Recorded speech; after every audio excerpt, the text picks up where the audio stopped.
মুসলিম country হিসাবে ইসলাম শাসন আমাদের সকলের জন্য প্রযোজ্য। তো যেহেতু মুসলিম রাষ্ট্র, মুসলমানের সন্তান আমরা সবারই মনের আশা ভিউ ছিল যে ইসলাম শাসন নিয়ে আমরা জীবনযাপন করব। তো বিশেষ করে ইসলাম শাসন জনগণ দেখতেও চায় না, শুনতেও চায় না, কারণ আলেম ওলামাই ঐক্যবদ্ধ নেই। একদল এমন বলে, অন্য দল অন্য রূপে বলে।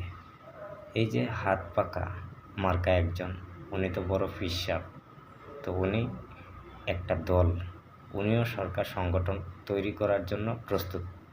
জামায়াত ইসলাম, হেরাও একটা দল, হেরাও সরকার সংগঠন তৈরি করার জন্য প্রস্তুত।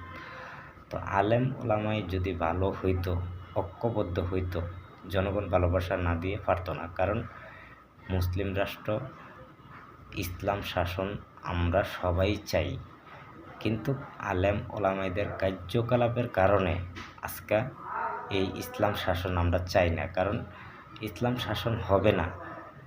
যারা ধর্ম ব্যবসায়িক, ধর্মের দোহাই দিয়ে কথা বলে, আসলে তাদের মনে যদি হিংসাবিধি থাকে, তাদের মনে যদি মন মানুষকে নিয়ে গীবত করা থাকে, তাদের মনের ভিতরে যদি ঐক্যবদ্ধ না থাকে, তাহলে দেশ পরিচালনা কী করে করবে?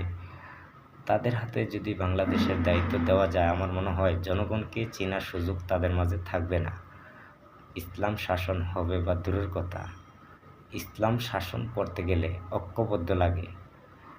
তো আলেম ওলামায় যদি আজকে ঐক্যবদ্ধ থাকতো, হিংসাবিধি না থাকতো, 100% নিশ্চিত বাংলাদেশের জনগণ ভোট দিয়ে নির্বাচিত সরকার হিসাবে আলেম ওলামাইদেরকে বানাইতো সরকার। ইসলাম শাসন নিয়ে সবাই জীবনযাপন করতে পারত।